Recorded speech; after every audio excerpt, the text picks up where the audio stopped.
do you call when all that you see are actors on your television singing off key? What savvy, well-versed heroes can settle this Score! once more with TV. Welcome, Heather and Heather, to Once More with TV, a podcast celebrating TV musical episodes from the sublime to the subprime.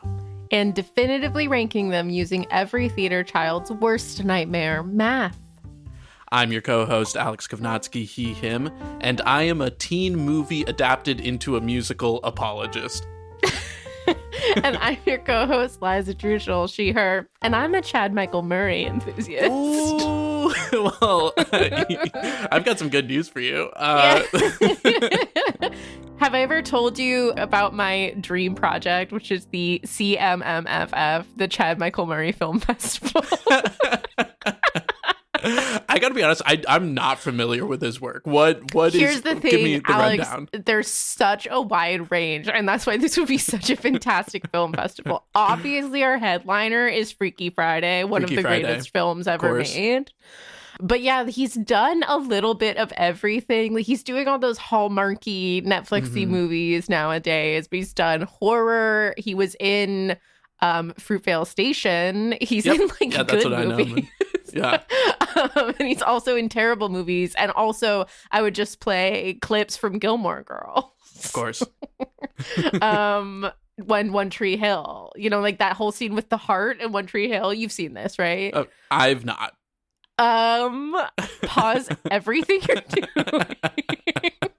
There's this scene in One Tree Hill that is like the wildest thing that's ever happened on television, where like there's a transplant going on with a human heart, and a guy like drops it in the hospital lobby, and like a dog grabs it. Oh, yes, I've seen this clip. Yeah. So that would obviously, we'd have a talk back about it with the director. Wow. I like this film festival. I think it'll Thank you work. so much. And then in subsequent years, it would be about, like, to bring it back, like, you know, you're only going to do Chad Michael Murray, CMM 1 year, but you can get any 3 named actor. So, like, the next year, the obvious next candidate is the Jamie Lee Curtis Film Festival.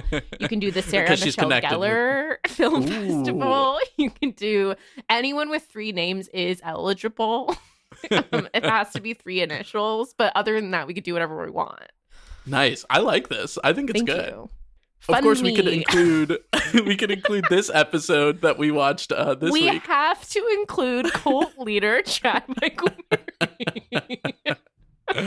We watched Riverdale Chapter 51 Big Fun, Season 3, Episode 16, premiered March 20th, 2019. Liza, we already know your relationship to Riverdale because we've done a Riverdale episode before, but what is your relationship to Heathers the movie or the musical? Heathers the movie is obviously a cult classic. I'll admit it's been a long time since I've seen it, but I love a young Winona Ryder. I love a young Christian Slater. This is them at the height of their power. And it's very, it's very of that era and of that era of Winona Ryder's career, where it's very like spooky and weird and unsettling. And she uses her big eyes, her huge, enormous eyes to unnerve you.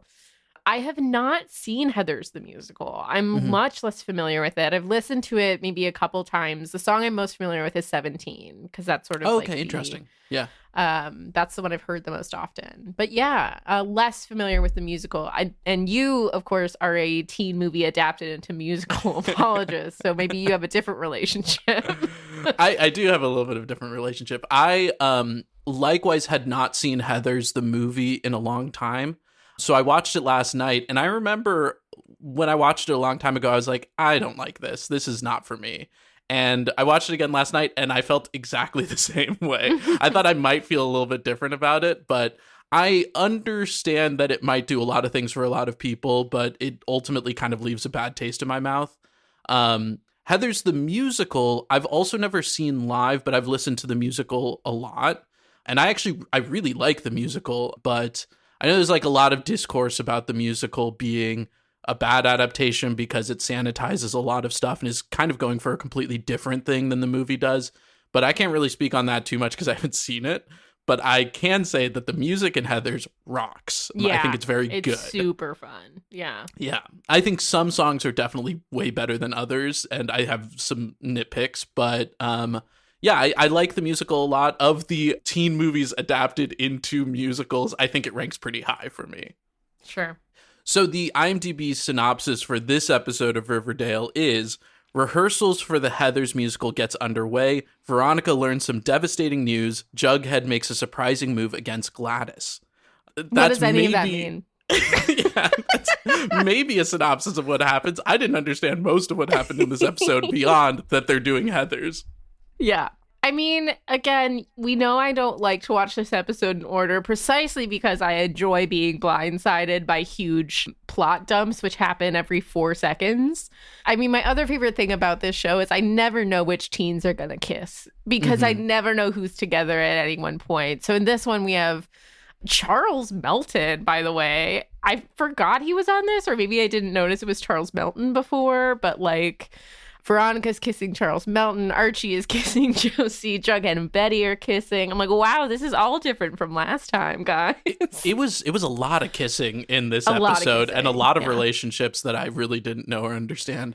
Off rip, Liza, do you have a pairing in any Riverdale kind of episode that you are invested in? No. I don't care which teens are kissing which teens. I don't really mind. They can all kiss whoever they want. I'm just excited that I get to be there. Yeah. We all At get any to moment, be with 2 teens could be in love, and that's what I like. It is crazy. I mean, we'll talk about it later, but romance really happens out of nowhere, and Out of really, absolutely nowhere. I didn't get it, but off rip, Liza, how did you feel about this episode compared to the previous Riverdale musical? Do you feel like there were improvements? Do you think they took a step backward? I'm curious about that comparison. I think they kind of stepped it up a bit, to be honest. I think they like really had gotten their feet warm. They involved more of the cast. Like there was much more involvement from everyone, which I thought was really nice. Last time I feel like it was pretty centered on like Cheryl, the girls, and Archie, and less so on everyone else. We had Jughead the documentarian, which I did miss. I did miss it. But Kevin is like, we let Kevin sing this time. I think that's an improvement. Yes. Yeah, I think overall they stepped it up a little bit. Do you agree? I actually might feel differently, but I'm not sure is the answer. I think in some ways, some things were awesome, and I was genuinely shocked at how good it was. And then some things were so bad to me. Yeah. And I think in some ways a huge improvement, in some ways a huge step back. We can kind of get into those nitpicks. You mentioned Kevin. He opens up the first song, Beautiful. What did you think about that? It's also the opener for Heathers the musical. It's sort of similar to what we did last time, right? We like kind of jump right in. We don't waste a lot of time talking about what's going on before we just start singing. I mean, I think it's funny because we're sort of like the context for doing the song in show is that we are pitching it like we're pitching this musical to, for some reason, is that Veronica's mom? I was like very confused idea as to like what was going on. Whoever she is, she makes a really good point that maybe violence and teen on teen violence is not something to promote at Riverdale High. I think that was a really salient point. 100% that like people don't really bring up again. Yeah, no, it was very funny to me, that like throwaway dismissal of of that problem. At one point she also says, "Are all of you this miserable?" Like, yeah, they are. This is awful. Yeah, I mean, you get a sense here of how Glee shiny this whole thing's gonna be. Yes. It was interesting because I started out going, hey, there's way less auto-tune polish on this, and Kevin is doing very much a Broadway tenor of that era. Yeah. And I thought he sounded great. And then other people started singing. I was like, oh, no, it's back. It's like, no, they're all there. Yeah, like we learned to use Kevin because we unfortunately cast one of our best singers as the director, which is like sort of an unfortunate twist. They're also doing this thing where so many of these characters are like scream singing in the recording and then lip syncing so casually. It's not lining up. You know it's my favorite. You know it's my... Oh, I love when someone absentmindedly screams. It's hysterical to me. When they scream and their mouth is barely open. Yeah. Oh, I love it. Shoot that shit right into my veins. It's so funny. It's crazy. It's one of those things where this song I think started high and then dipped down low and then came back up again. I think when we get kind of the recurring refrain from it. So it's an interesting opening to say the least for me. I think it actually did set me up for how I felt about this whole episode. So I think in that way it's good. Mm-hmm. Also worth mentioning that I think Heather's being turned into a musical is already a crazy thing to begin with. And then putting it in Riverdale feels appropriate, but also crazy given the situation we were describing at the beginning of like teen violence. And this is literally a show about teen violence. Yeah, it is very odd, but it's similar to like sort of, I mean, what last time they did Carrie, right? Like clearly they are picking like musicals about teen violence, which we, I guess, seem to have many to align with the overall tone of their show, which is buck wild and completely insane. Yes. It is funny how grounded Heather's becomes in this space, how it feels no less crazy than everything that's already going on. That's actually such a good point. Like Heather seems like everything they're saying seems perfectly normal. And I'm like, this is literally about teenage girls murdering each other. But okay. Exactly. What did you think about the choreo of this opening number? You know, I love hallway choreo. You know this. It's fun. I do think overall, like, I don't know. It was a bit of like jump twirl around, jump twirl. Yes. There was sort of a lot happening. It's interesting to me because I want to give them credit for doing so much more choreo in this episode. Way more overall, yeah. But they also kind of had pretty bad choreo and also not great dancers doing the choreo, right? Yeah. Which, like, not every actor here is a dancer. That's fine. We know about not being dancers. That's fine. We're not. We are famously not dancers. Yes, but I feel like they really didn't play to the strength of having not many dancers. You know what I mean? Instead we try to get everyone in on it, and it just sort of ends up sort of muddy and confusing. I couldn't really get much of a grip on what anyone was doing during this bit. Muddy, I think, is exactly the right word. I think you're absolutely right. But when we finish that song, we have everybody in the auditorium explaining what parts they were. They did a similar thing last episode, and I loved it. I loved it here. Kevin doesn't do auditions. Kevin casts on vibes. Yeah, everyone is already casted and already telling me what part they are. It's so helpful for me because I'm so lost. Helpful. Yeah, we do a down the line. My name is Cheryl. It's super helpful for those of us who watch it sporadically. I did write in my notes after this scene, this show stresses me out, and so I don't know. I don't know why that's there, but sorry, I cut you off. What were you gonna say? No, I was gonna say that we also have a co-director who's part of a cult called The Farm, which I'm sure know more about if we watch Riverdale, but it's a cult. And Kevin, so Cheryl's like mad at Kevin, who she called like a tyrant, I think, in like the last one, for getting a co-director, for like sharing power, which is very funny to me. And then Kevin makes the point of like, last time I directed a musical, someone died. I need help doing this. I was like, Kevin, that's such a good point. And you're right. It is so weird, everybody being mad about there being a co-director. No one's ever been mad about having a co-director except for maybe the director.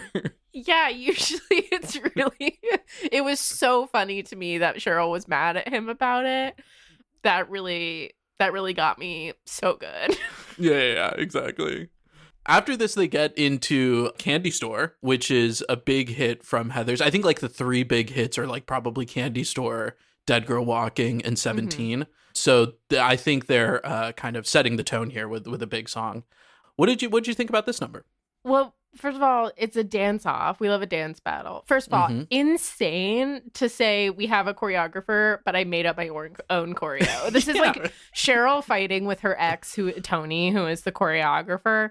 But it's absolutely psychotic to like do your own choreo. And like, no, I made it up. I must have missed that they were exes. I thought they just hated each other. No, they were exes. Because I was so confused when they got together. Lived together. They're 17, but they like lived together for a while. Yeah, Tony is Cheryl's ex, which is why they have this like insane hatred for each other right now.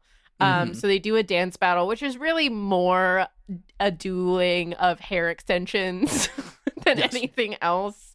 There's a lot of like really heavy wig work in this number from Tony, and then Cheryl's hair extensions are so wild to me. It's funny. Tony's choreo is even less school appropriate than Cheryl's, which I thought was pretty bad when we started this. And I know it's a sexual song, and I truly had to stop myself from saying candy shop every time when I was writing it in my notes. But it's crazy. It's crazy. Cheryl's the main Heather, right? She does this really awesome kick, and then super great high kick. Wow. The rest of the choreo is just kind of being sexy, which I think is fine, but I feel like they could have used her more, because it's like, oh, here's someone who can dance well. Let's give her more to do. Yeah. It's tough, I think, because I know the music to Heather's so much better than I knew the music to Carrie.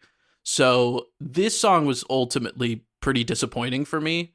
The arrangement was crazy. I don't understand why they changed so much of the arrangement. The drums are so good in the original, and I feel like they took that way out. And they changed a bunch of the lyrics too, and I'm not really sure why. Oh, I didn't know that. I didn't catch that. Yeah, I my guess is there's like a lyric about like smoking and drinking that they changed, and I was like, isn't Riverdale supposed to be like a lot of adult themes in the show, and we're worried about saying these kids are smoking and drinking? There's also the whole thing where they were still on the CW, so there were all these rules. Like, I remember distinctly that later in this episode, we know that Jughead's mom is a drug dealer, like a drug kingpin. Yeah, exactly. But they never say the names of any of the drugs, right? Like, she's got a mobile lab. They just say drug lab. It's obviously meth, right? But like, I don't think we can say it. Like, I also remember that at some point there's some sort of cocaine-like drug being circulated, and they definitely call it jingle jangle. That's crazy. That's like, so like, I think they weren't allowed to say certain things, even if they're dealing with the thematics of it. I think that was a censorship thing.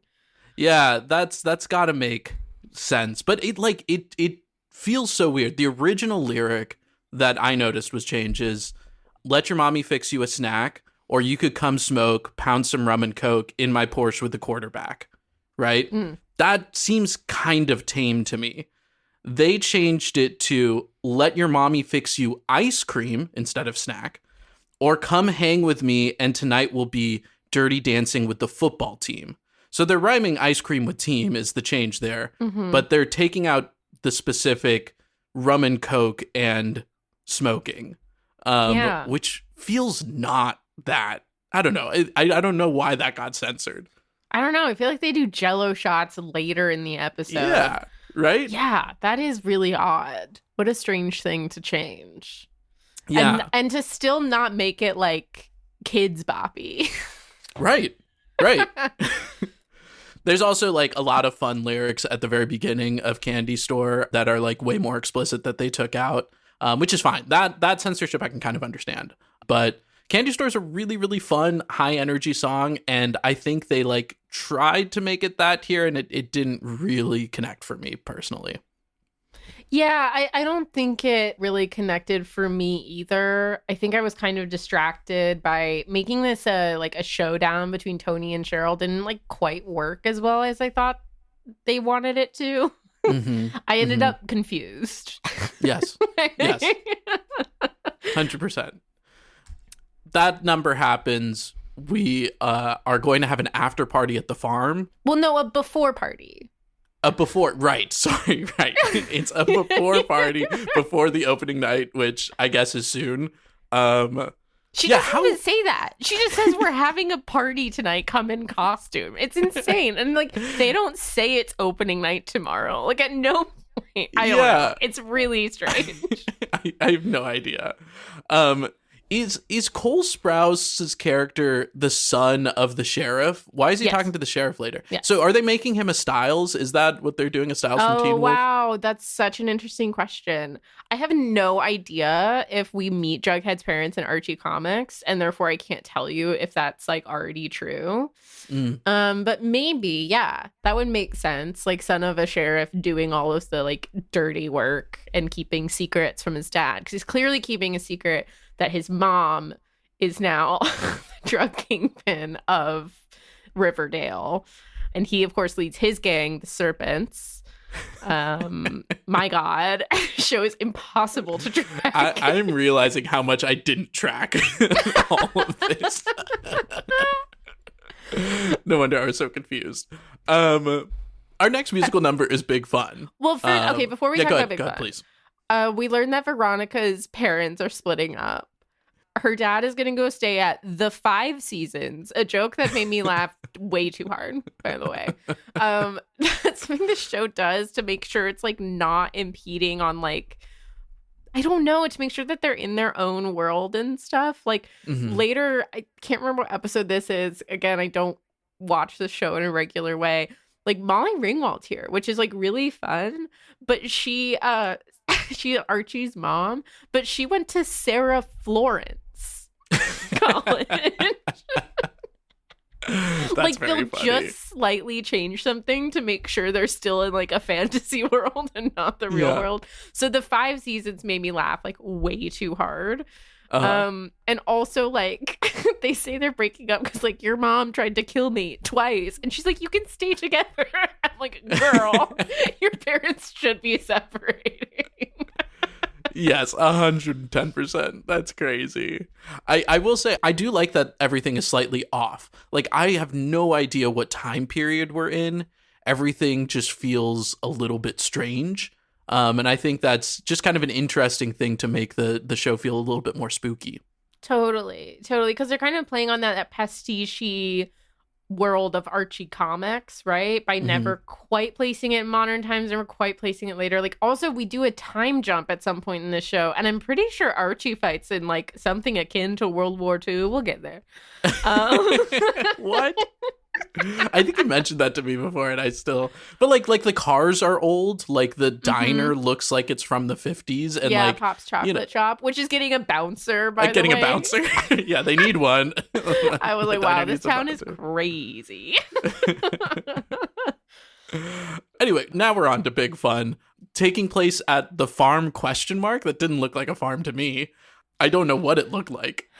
It's just a big old house. I have no idea what's going on. This is easily my least favorite number from both Heathers the musical and from this episode. But yeah, what were your thoughts? No, I found this number annoying. That's really all I have to say about it. This is really where the choreo is noticeably bad for me. Yeah, this was a lot of jumping in circles. Didn't really care for it. The song itself is annoying, which was not helping me. We also have one of the chunkier lead-ins I've ever seen, which is Betty going, "What would your dad think?" And she's like, "My dad would think." It's like, I could not with that. I really just lost my mind.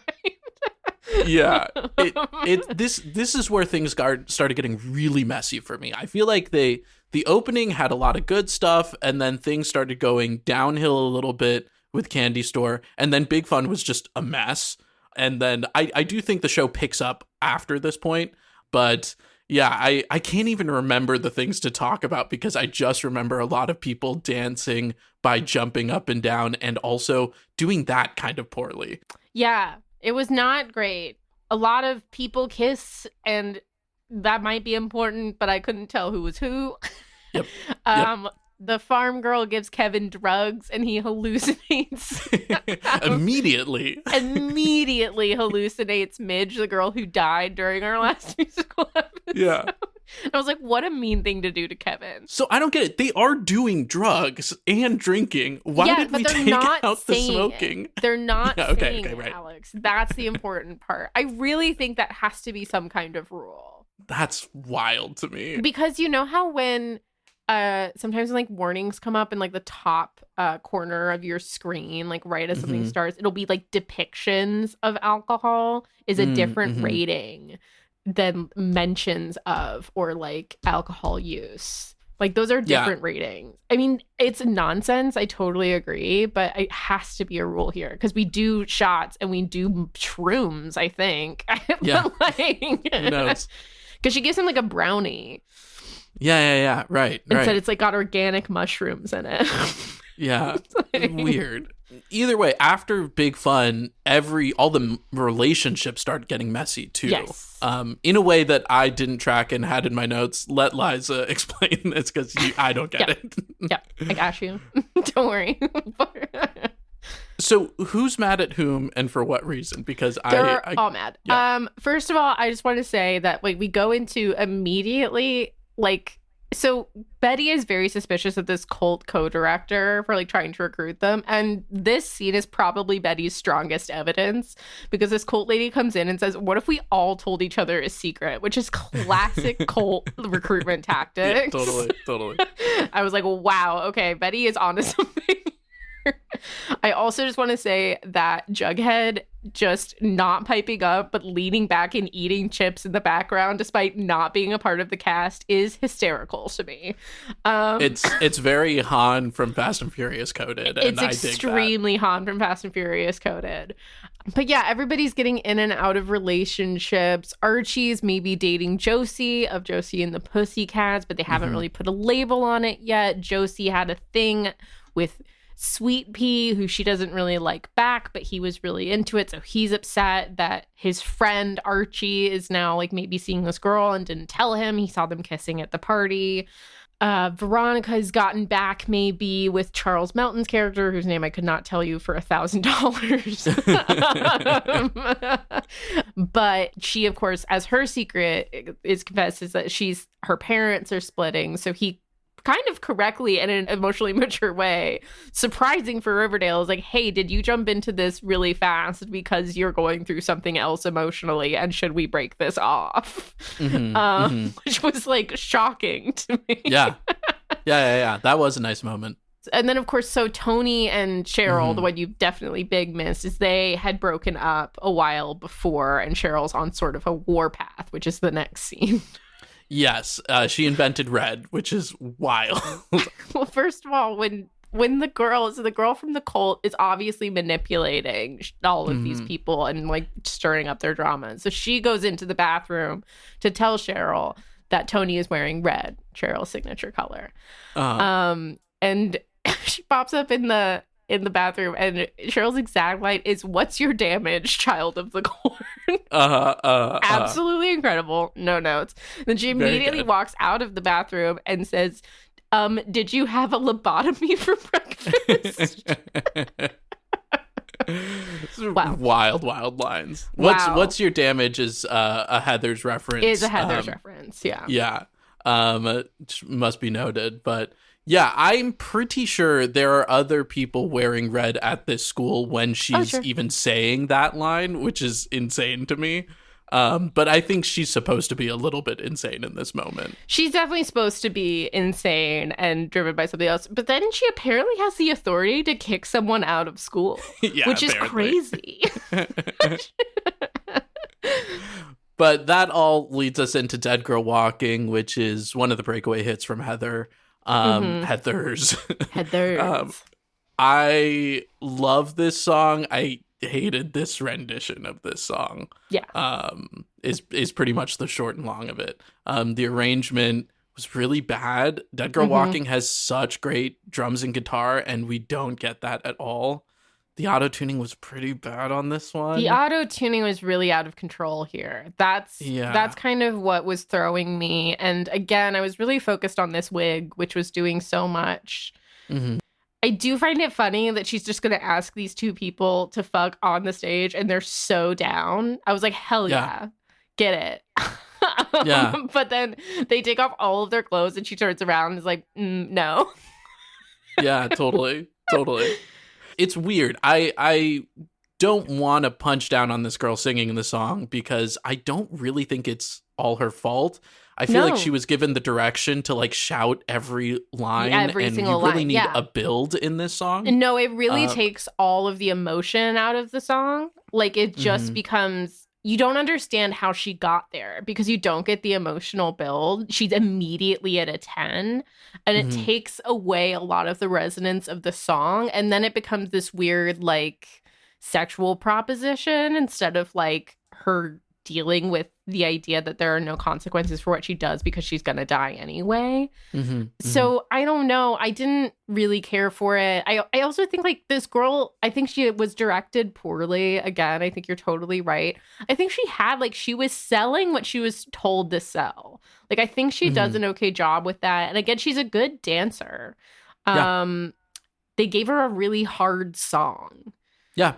It's a really hard song. I mean, one of my criticisms of Heathers the musical is that it's like in this era of like every song or every show needs like a really big skrelting song, and this is one of them.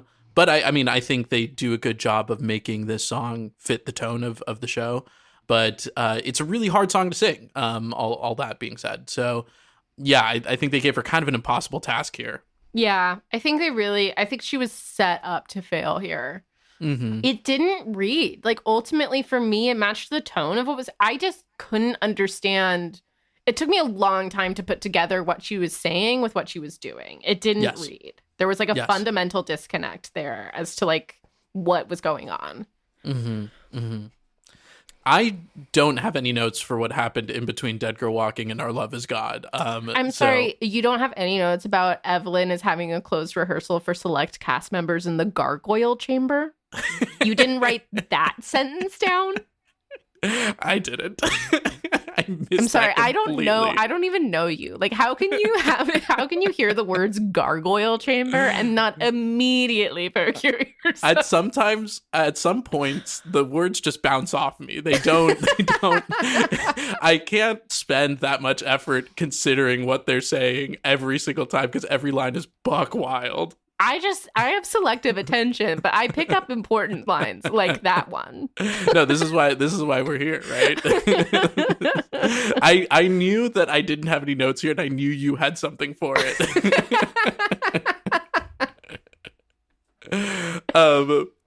Incredible line. Our Love Is God is also a kind of a weird choice that they picked out from the musical itself, but I think they actually sound pretty good on this song. You get two of your most competent singers, Kevin and his boyfriend, and they actually do sound good on this.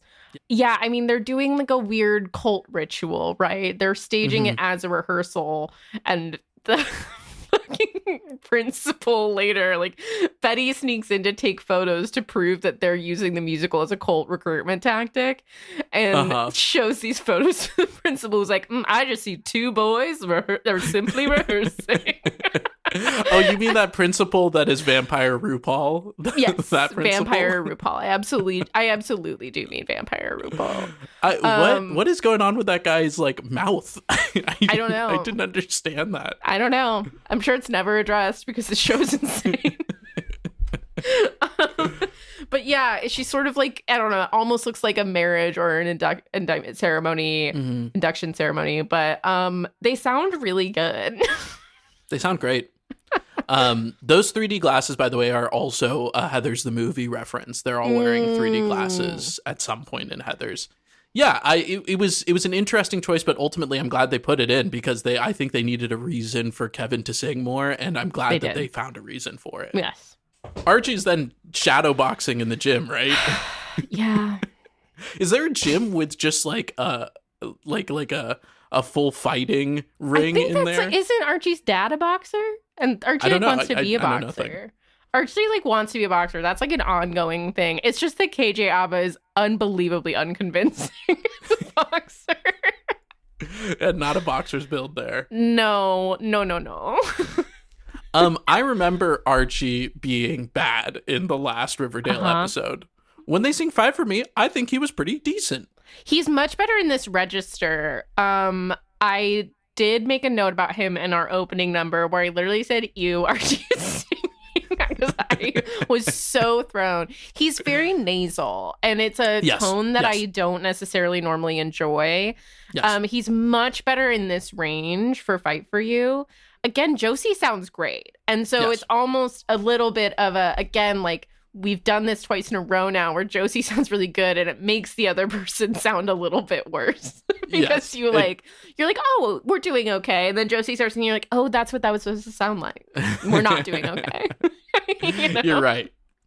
Yeah, his tone is pretty bad, but he does a better job of actually singing the notes he's supposed to be singing. So, credit to him. Yeah, credit to him. He's he's doing a lot better. And this is clearly a more comfortable vocal range for him than Carrie was. So I think that's also part of it.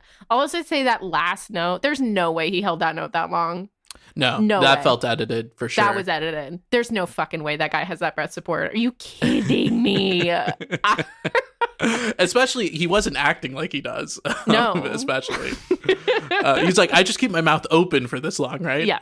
I really liked the arrangement of this too, which was shocking. Like these next Our Love Is God, Fight for Me, and 17. I was like, oh, this arrangement's great. So we can do like good different arrangements here. The 80s synths in it were cheesy as hell, but I think totally worked. Yeah. And I think that last harmony was pretty solid. You know, even with the editing to keep that line longer, I think they did a good job with it. Yeah, I also think it's like we pared back our choreo and it works. Like I was less confused. I mean, it's only 2 people. We're just doing like a very small sort of coordinated movement, but it felt much more organic than Big Fun or the opening, which were kind of scattershot for me. Yeah, absolutely.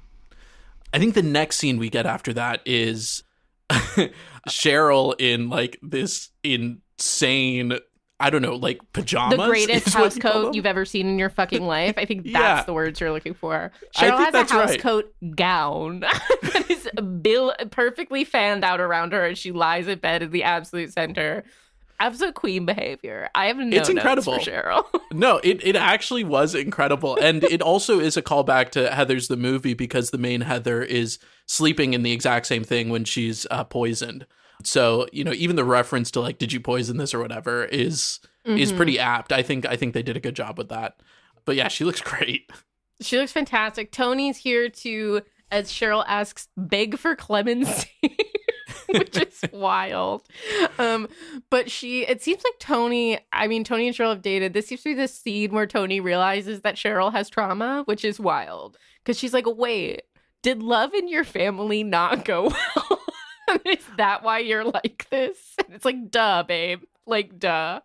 Yeah, I don't get why Tony's here to begin with. The last time we saw her, she was doing the dead girl walking, and like, if anyone should be asking for forgiveness, it's Cheryl, but Cheryl's not going to do that. That's not her character. Again, part of the disconnect with Dead Girl Walking and the way we used it here is like, I think they're trying to get it to be like she's having this big explosion and she realizes like this isn't what she wants at all when she sees Cheryl in the window. And she's like, actually, like, all of this bravado was just bluster, and what I really want is to repair that relationship. But because of the way they did that song and the choice of that song, that doesn't fucking read at all. Like, it does not. You do not get from A to B of her singing that song and her coming to reconnect with Cheryl. There should have been a bridge there, and there just wasn't. I also I can't not see the racial dynamic of this and feel like, oh, the black woman has to apologize for doing nothing wrong. And it really didn't work for me. And I also don't understand what they like about each other at all. No, I don't either. I don't think that.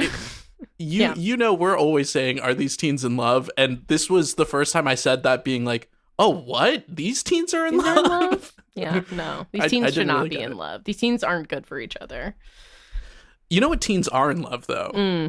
Betty and Cole Sprouse. They killed it on 17. I was shocked.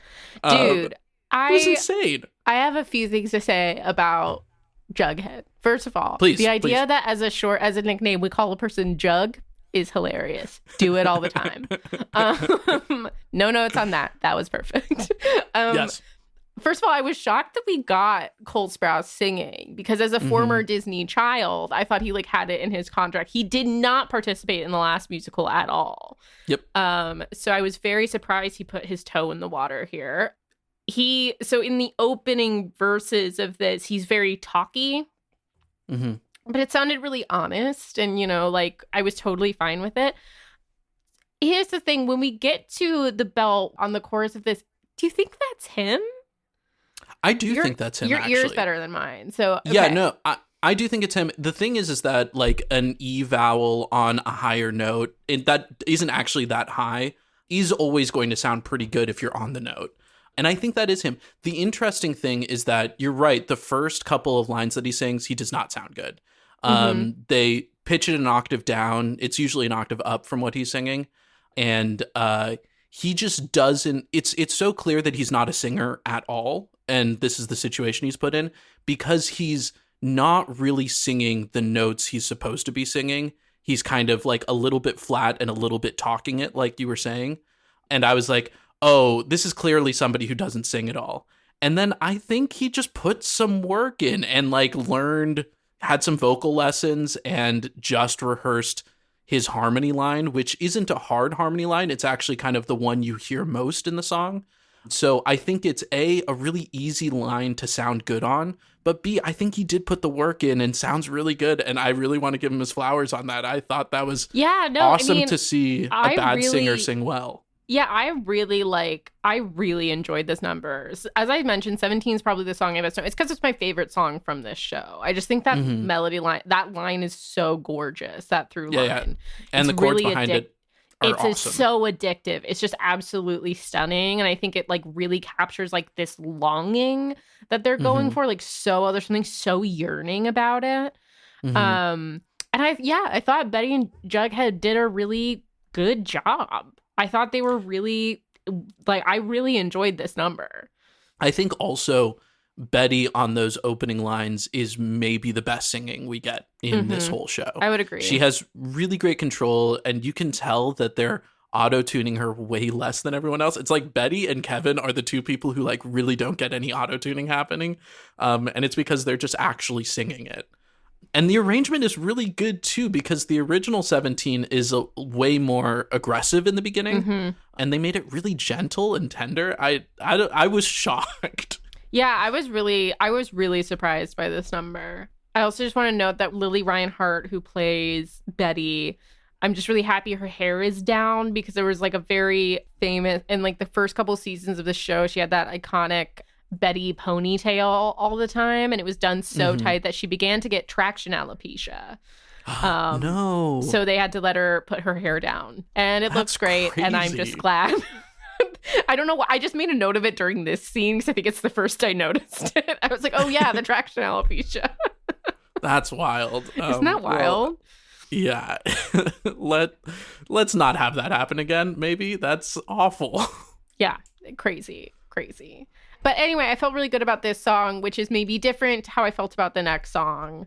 I do want to say the build up to this song is Kevin directing Veronica, and he said, I was going to talk about the devastating loneliness that your character feels at this moment, but it seems like you're already there. Hey, that's a good director. Amazing.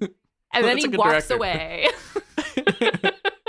Observant, giving space. Yeah. I think he's doing that perfectly. Anyway. Yeah, it was a very okay performance, I thought. And I think part of the problem is that 17 is so good, and I feel like we're getting the emotional thrust of the episode there, that it feels like this is just an extra version of the same thing that doesn't really do anything different. And she sounds okay. I don't think there's anything really great to point out. I don't want to be, this is not about Camila Mendes or the job she does. This song is just kind of after 17 and so close after 17, just kind of feels like a nothing burger. Yes, totally. I think because 17, of course, was dynamic. It's a duet. They're like singing it to each other. And she's just parking and barking. She's under a spot. There's nothing imaginative about the way this is done. It just sort of fell flat for me. I think even like it was even that the camera maybe moved a little bit around too much. So I was like, It did, yeah. I think there's a universe in which if you steadied that camera and really let me watch her do it, I could feel more of what she's trying to feel in this moment. But instead, it got a little lost for me. It kind of sort of felt like I missed the lifeboat. It went past me. Yeah, totally. You know? Totally. It's also worth saying, I think it's so silly to tell your parents who are going through a divorce to rekindle their love by going to see her in a high school musical. Incredible. That's good teen logic, actually. It's incredible. It's incredible. I can fix this. I can fix this. Come to my musical. Somebody at one point says that people are playing G&G. Do you know what that is? No. It must be their versions of Dungeons and Dragons. Is there why do they do this? This is exactly another one of those things that's like a different 5 seasons nonsense. It's wild. It's Griffins and Gargoyles, which like isn't even like the 1-to-1 Dungeons and Dragons. No. One is a place and the garage there's a monster. I'm trying to think of like enclosed spaces with a G. You can even do like guilds and gargoyles. Or okay, guilds and gargoyles right? like, sort of works. I really have to say this, Liza. This is the craziest part of the episode for me. Is that the first episode, if you remember, somebody says places in 10. I know. You know, we have righted a great wrong cosmically. And it makes me think Riverdale is a show that, you know, time doesn't make sense. Reality doesn't make sense. Did they listen to our episode, go back in time and fix it for this? About how upset we were that somebody said places in 10 and nobody said thank you 10. Nobody in that room said thank you 10. This time, a chorus of thank you 10. A chorus. Wow. The best unison has ever sounded to me on this episode. The stress levels in my body, the cortisol left my body. I was in heaven. It was so funny. I was beside myself. I wrote it down in all caps. I said they said thank you 10. But then we get our final number. We get the reprise of 17, which is less good, but is a good choice of a song to have to close this episode, I think. I have to say how insane it is as a directorial choice from Kevin to add Jughead exclusively to the final number of his stage production. I would be sitting there, you know, because like, here's the thing. You go to a high school musical as an adult, probably because you know one kid. Right? Like, you know, 1 to 2 kids maximum. The amount it would distract me to be like, I swear to God, that kid hasn't even been on stage.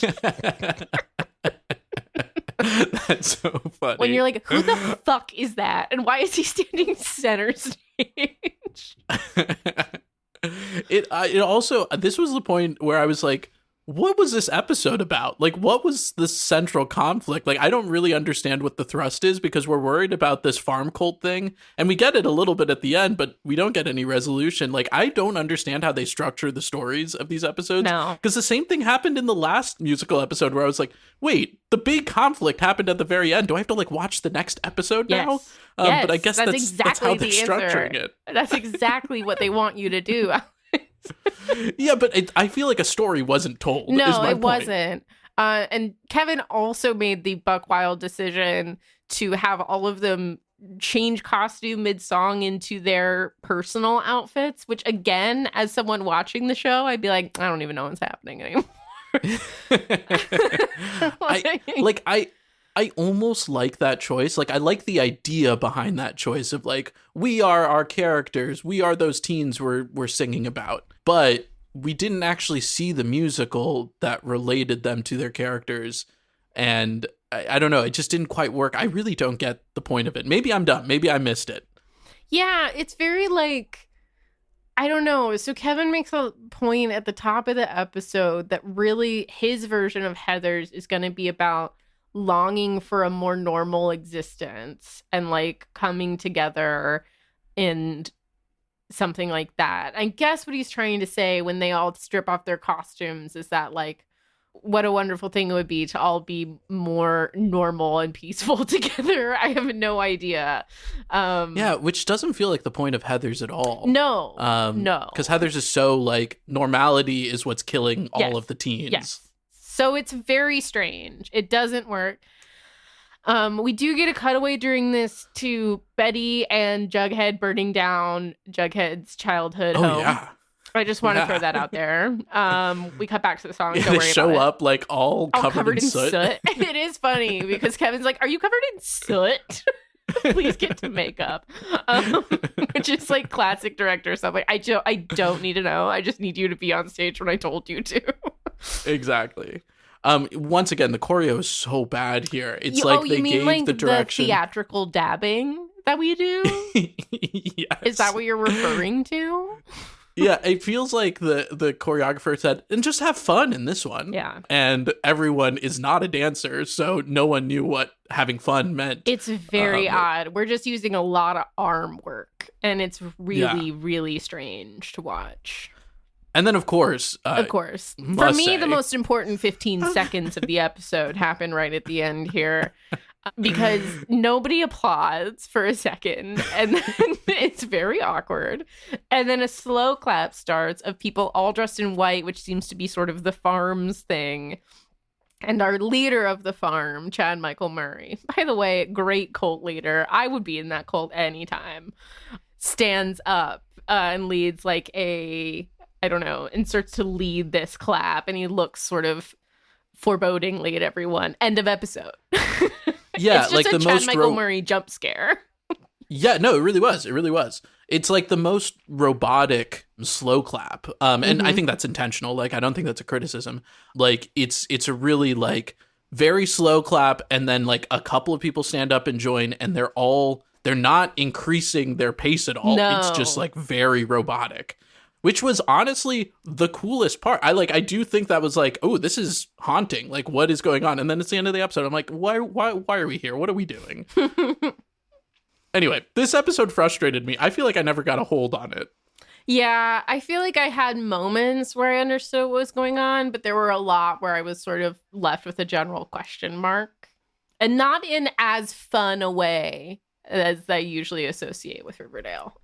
That's the thing that I think really hurt this episode for me, is that the first one, and I think there's contributing factors. That was my first ever episode of Riverdale, was watching the Carrie one. And I was like, I'm so confused, but this is hilarious how ridiculous this is. And so maybe that's worn off for me on this one. Maybe it's the fact that I know Heather's music quite well. But yeah, I feel like this one was less fun than the first one, for sure. Yeah. Even though nobody died in this one. Did nobody die in this one? Yeah, no, nobody died in this one. Okay, that's good. For them, at least. They can put on a musical without someone dying. That's great. Should we score this thing? We should. Okay, so starting us off with general vibe, as always. Enjoyment level. How's it aged? Is it problematic? Is it good? What do you think? Well, I think we didn't have, like we just said, we didn't have quite as good a time. This was not quite as electric as that first one was. We did put like more effort in, but I think that almost hurt us sometimes. It was less readable. It was less easy to understand and sort of keep your head above water, and not in the joyful way we've come to expect from this program. Totally. Yeah, I don't want to be too harsh, but I didn't really have a good time. I had a good time in moments, but not overall.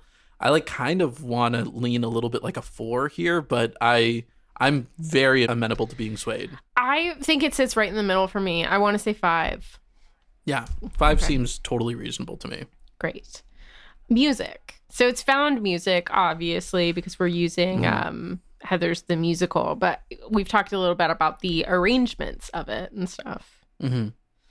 Yeah, it's interesting. The arrangements are mostly bad until they're good, and when they're good, they're very good. So another confusing one for me. I don't think I can rate it too highly, but I do think 17 alone Oh, it's really brings great. it up quite a bit. It really took it away. But, out of, I think there are like 8 songs. And out of those, I would say like at least 3 or 4 were having issues with the arrangement. Yeah. Generally, we try to kind of stick with, up to 5 for like found music versus original music, which is when you start getting like higher points. To me, this feels like this feels weird. But I feel like maybe a 4. Yeah, I think that probably sounds right to me. Okay. Lyrics. I mean, again, like they're found lyrics, but I guess we're sort of more asking then how well do we match these 2 moments and 2 characters of the show? Yeah, that's interesting. I didn't even really consider that, and I don't really think they do. And that's hard because Heather's is so specific, right? Like they're talking about very specific characters and moments and things in all of these songs. So it's a really tough battle, but they put themselves here. Yikes. Maybe a 4 here too. I think so. I think we had multiple times where it felt like there was a disconnect and we were confused. And then there were lyric changes that maybe we didn't love. This is not shaping up well for Riverdale. And the next one is dancing. I actively disliked a lot of the dancing. I know, but do we have to give points for actually trying? But I think that's commitment, right? Oh, yeah. I guess that's true. We have a whole category for that. And I think commitment is going to score well. I think they really committed to a musical fucking here. commit. It's very hard to argue that they didn't commit. Yeah, I mean, the choreo was complicated, and there were moments where it worked, and there were a lot where it really didn't. And the thing that's really tough about it is that the dancing was bad when the choreo was simple, which is not a great look, too. No. And they're not dancers. I don't want to be too punishing here, but I do think it's worse than the music and lyrics. I think it's probably a 3. 3. Ooh. This hurts we to can look be at. Mean. Look at we're so good at being We're so mean. good at being mean. I can't even pick the mean dialogue options in role playing games. I can't do it. Oh no, me neither. Oh my God. I feel too bad. I have to have everyone like me all the time. Listen, I mean, the ethos of this podcast is that like we love when people do this. We don't want to deter people from making more musical episodes. No, we do not. But sometimes they're not good. And sometimes we just have to be honest. Sometimes they're bad. Okay, performance. Okay. I think performance was a step up from the last episode. I feel, pretty comfortable in saying that. Yes, I would agree. Some performances are actually really good. I think maybe a 7. Yeah, a 7 I seems think a 7 kind sounds of reasonable. Great. We've got some really strong people in there. We've got some that are less strong, but we did a really good job this time of utilizing our best singers. And that really pays off in certain moments here. Mm-hmm. Writing. Not where Riverdale's ever going to redeem itself. It's so funny because in our spreadsheet, this is like right below Ally McBeal, and I'm seeing Ally McBeal having a rating of 1, and I'm going, is it better or worse than the rating in Ally McBeal? I think it's probably a little bit better. Yeah, I think it's a 2. Yeah, okay, we can give it a 2. I think that's right. The writing of Riverdale is just terrible. It's just bad. It doesn't. It's not good. We've got no discernible arcs for anything. The pacing is dog shit. All the points again are coming exclusively for Cheryl's lines, and the line Evelyn is having a closed rehearsal with select cast members in the gargoyle chamber. That's a great line. Yeah, I'm totally. obsessed with that. They do have some wild lines, and I do like that from this show. But they didn't have as many from this as they did from the last one, for sure. No, it's not quite as bubbly as the last one. Yeah, bubbly, not a word often described with this show. Direction. This is interesting. I think I have a lot of criticisms about the direction. I think overall. I do too. Yeah. Like I said, I think there were moments where we were really too mobile with the camera, which is interesting because I normally That's not really a normal complaint of mine, especially on this show. I actually think I usually want people doing more interesting things, but I think for me, the direction clashed with the choreo so hard that it hurt both. Like, we were focusing on the wrong things at the wrong times, and it would really take me out and away from emotion and what characters were trying to feel, so that I often felt really lost. And I think the direction was actively helping me get lost. Yes, I think that's right. I want to give credit to musical direction if they have a musical director on this episode, because I do think they were singing a bit better. And Cole Sprouse sounded great, and I know he had help with that, right? But yeah, beyond that, I can't really give direction any more flowers. Yeah. A 2 or a 3 for me. Oh, it hurts. Can we give it a 3.5? Yeah, absolutely. I'm willing. If you want to give this thing more points, I do it, please. Here's a place where we can give it points. Commitment. They committed. It's a 10 for me. Yes. I don't think there's any. I think you get 8 songs in 40 minutes. Yeah. Again, we really got like all of our teens involved this time. Like, we don't even let Cole Sprouse sit on the sideline anymore. We like dragged him into this.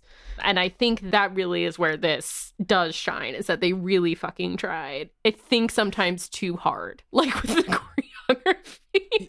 Yeah, and I think it's worth saying too that they decided to have a second musical episode. They've already had one. And they decided, let's do this again. So I think in some ways that speaks to commitment, right? Yeah, totally.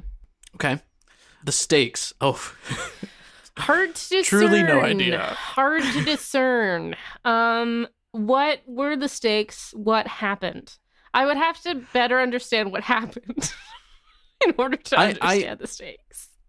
I also kind of think, like, low key, I think of the stakes category of like, did this episode do something significant or game changing for these characters? And I can't say that it did. You know, at least in the last one, someone died. That felt like stakes. Sure. Right? Sure. But I don't think anything changed. I guess we've got Jughead and Betty burning down the trailer, but that seemed to come out of nowhere for me, right? It did. I mean, that's the thing, right? It was very confusing how we even got there. Like, it can't be a stake if I didn't know that trailer was important to him in any kind of way. I do think he lives there in season 1. So it might have had more stakes if we knew the show. Yeah, and it's maybe a writing problem that they don't, like, draw attention to that in any kind of way. Like, they should have hinted at some point in this episode that this is an important thing for him to do, like burning down his trailer, or his trailer in any kind of way had value to him, and burning it down would mean something. Well, he does say to his dad, he's like, that was our home for, like, how many years? Okay. He does say that to his dad. Okay. So I will give it the stakes for that, because I do think that's pretty high stakes for Jughead, but it's not the focus of the episode at all. It really feels like a weird little button. Trying to think, I guess teens get back together and then break up. I mean, yeah, it was very hard to understand the arc of this episode, and therefore the stakes get really lost. Yeah. For me, it's got to be like a 4 or 5. Like, I don't really think it does much. For me, I think it's a 5. I think it sits right in the middle of like what this show does. Yeah, that seems fair. Okay. All right. The big one, our personal ranking of this episode. I have my number. Yeah, I think I have my number as well. Okay. 1, 2, 3. 6.5. Whoa. 6.5? Yeah. Okay, no, fair enough. I still think I think this one for me, like, even when it's objectively not very good, there's still, like, for me, there's such an effort here. And there's, like, the music, even though it's found, so we don't rank it that highly, some of the music is so good. I don't know. They took a second stab. Yeah. And I don't know. No, that totally makes sense to me. So that puts us at a 4.75, I think. Free math. All right, that gives Big Fun a whopping 48.25. Decidedly, maybe not that big fun. Oh, brutal. It's the second one to get under 50 on the show. And honestly, in my mind, 50 is what you get for coming on the show. Yeah, totally. 50 is you hit par, and it wasn't good and it wasn't bad. The only other thing beneath it right now in 19th place was Ally McBeal's The Musical Almost. Yeah, exactly. 0.75 away from being tied with that. And it's underneath My Fair Laddie, The Simpsons, which is at 54. So that's a pretty steep distance there. Yeah. Do you remember at the top of this episode when I said that this episode of Riverdale was better than the last one? Do you remember when I said that? I was like, that is to date one of the wilder things I've ever said. To be fair, in some ways it is, but in a lot of ways it's not. It was like a bigger swing and worse. Yes. And the thing about the first Riverdale episode is that it being so bad was part of its charm a little bit. Absolutely. Well, we'll see if anything else can come beneath it. Next week, we'll see you once more with Season 3, Episode 10 of Community, entitled Regional Holiday Music. You can find this episode on Peacock. Thank you, as always, to Olivia Berslavsky, our angelic audio architect, and to Sakana Powell, our magnificent marketing maven. If you like this show, please be sure to rate and review us. If you don't, keep it to yourself. You can find us on Instagram at Once More with TV or contact us using the information in the show notes. And scene.